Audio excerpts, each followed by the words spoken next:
Hai, Assalamualaikum warahmatullahi wabarakatuh. Welcome back to my channel. Buat yang baru kenal aku, kenalin aku Muriel. Aku suka sharing mengenai gaya hidup berkesadaran.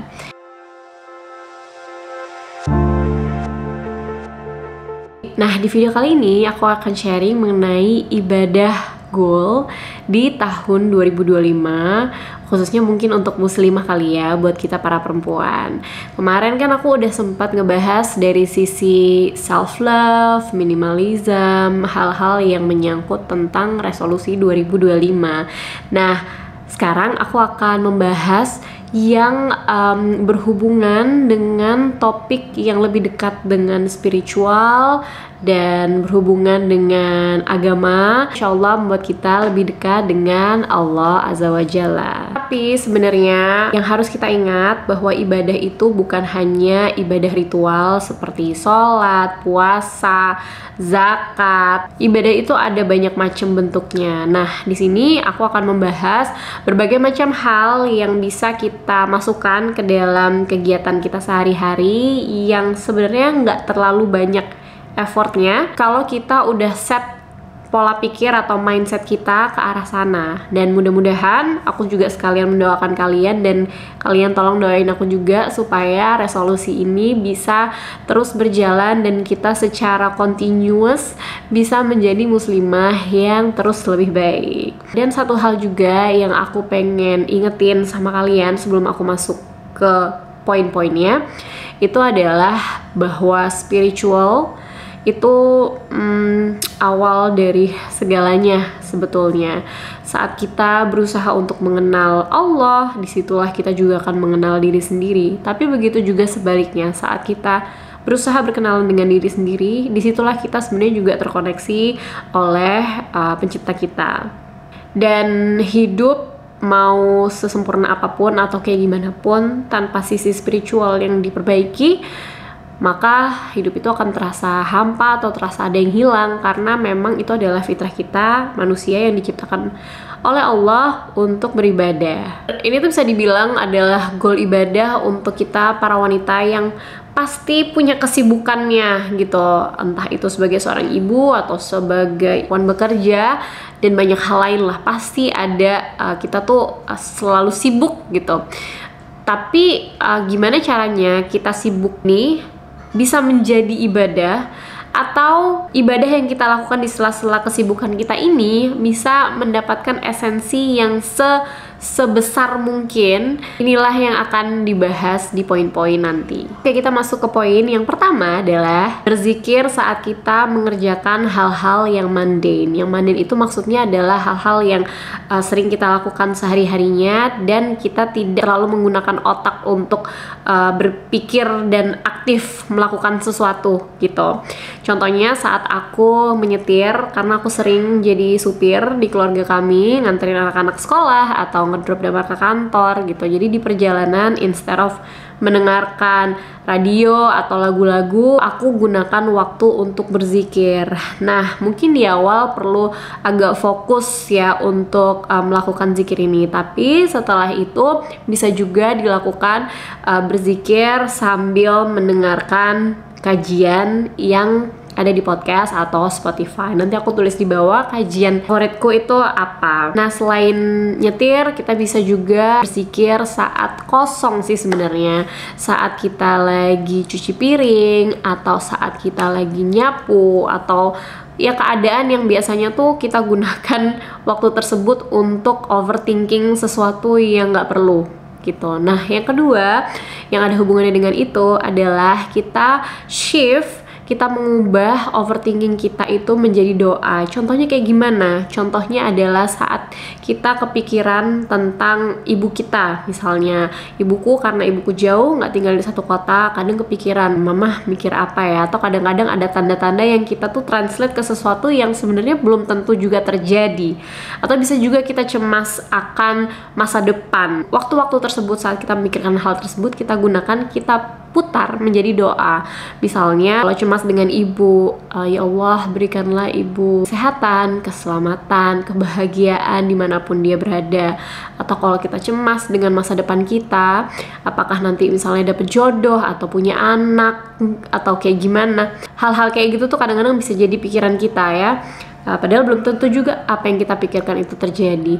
Di situ kita bisa mengubahnya menjadi doa, ya Allah berikanlah hamba keturunan, berikanlah hamba kesehatan untuk terus dapat beribadah kepadamu dan lain-lain. Selanjutnya adalah memasak dengan tujuan, dan mulailah dengan bismillah. Kita gunakan niat untuk memasak untuk keluarga kita, untuk suami kita, anak-anak kita, karena Allah Azza wa Jalla. Kita bisa menggunakan waktu memasak kita ini untuk berdoa. Selain berzikir, kita juga bisa berdoa, mendoakan apapun yang kita inginkan, atau mendoakan makanan yang akan masuk ke tubuh kita, anak-anak kita, suami kita, sehingga menjadi nutrisi yang baik, yang membuat tubuh mereka sehat, untuk mereka berkegiatan, semoga berkah dan banyak hal lain. Doa apa aja sebetulnya. Gunakan waktu menunggu untuk berdoa.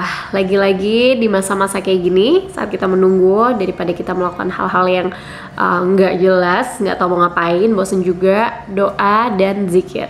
Selanjutnya adalah berdoa saat kita sedang bersiap-siap di pagi hari. Doanya bisa agar hari itu diberkahi oleh Allah, agar dijaga oleh Allah, mendoakan agar kita selalu merasa terinspirasi, termotivasi, dan produktif gitu. Doa apa aja yang kalian pengen doakan di hari itu. Jadi bisa memulai hari dengan hal yang positif dan hal-hal yang baik. Selanjutnya adalah gunakan waktu tidur sebagai momen untuk berefleksi. Jadi daripada kita memegang handphone, kita scrolling. Kemarin juga aku bikin challenge, bukan challenge sih, goal ya. 10 menit sebelum tidur dan 30 menit setelah bangun untuk enggak megang HP ataupun mainin sosial media. Nah, di moment of silence itu kita bisa menggunakan waktu tersebut untuk berpikir tentang hari itu, untuk berefleksi tentang hari itu, untuk bersyukur tentang hari itu. Jadi kita menghitung berkah di hari itu, apa aja yang terjadi di hari itu. Dari situ kita juga jadi bisa ingat Allah dan mengingat betapa baiknya Allah kepada kita manusia. Selanjutnya adalah set a timer dalam satu hari minimal sekali untuk 5 menit baca Al-Quran. Karena apa? Karena kalau kita nggak schedulein ini di dalam keseharian kita, dibuat sebagai alarm, hampir pasti itu lupa, kecuali kita udah kebiasaan banget. Jadi untuk membangun habit dan untuk membuka hati kita, menjadikan ini kebiasaan, maka kita bisa taruh ini di alarm dan set timer selama 5 menit. Selanjutnya adalah berdoa saat kita lagi melipat pakaian. Ini aku juga pernah cerita, ini salah satu hal yang membuat homemaking atau pekerjaan rumah tanggaku itu bisa terasa sangat ringan dan terasa penuh penuh berkah gitu, rewarding. Ibu atau perempuan di dalam rumah tangga itu punya power yang sangat besar untuk mendoakan seluruh keluarganya gitu. Di momen tersebut kita bisa menggunakan waktu itu untuk mendoakan orang-orang yang akan memakai baju yang kita lipat, termasuk juga bersyukur karena kita udah mempunyai baju untuk digunakan setiap harinya. Kita bisa mendoakan tentang kesehatan, tentang iman, kesuksesan di hidup yang sekarang dan juga hidup nanti di akhirat. Selanjutnya kita bisa selalu memberi salam kepada orang-orang di sekitar kita, orang-orang yang ada di rumah minimal gitu.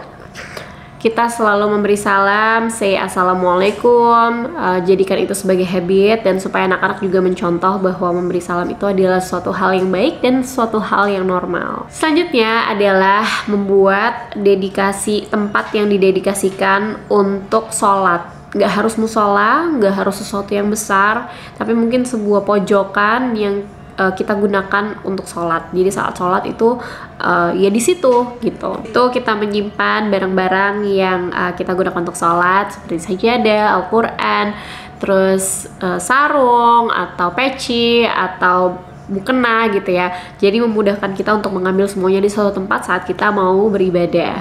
Terus kita juga bisa membuat weekly ibadah tracker seperti misalnya sedekah atau Jumat berkah, atau sunnah duha, atau puasa sunnah, atau sunnah qobliyatul, dan banyak hal lain. Terus kita bisa tik. Nah, ini aku belum mulai sih sebenarnya. Aku melakukan tracker ini saat Ramadan. Jadi aku buat Ramadan tracker. Ini mungkin bisa dijadikan goal di tahun ini untuk dibuat secara mingguan. Selanjutnya adalah melakukan sholat sunnah sebelum sholat wajib.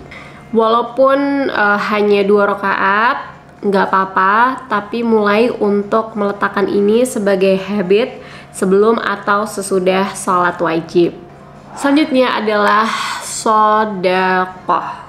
Lakukan setiap hari sekecil apapun, sebisanya, seikhlasnya, tapi jadikan ini sebagai rutinitas yang kalau kita nggak lakukan tuh kerasa ada yang kurang gitu.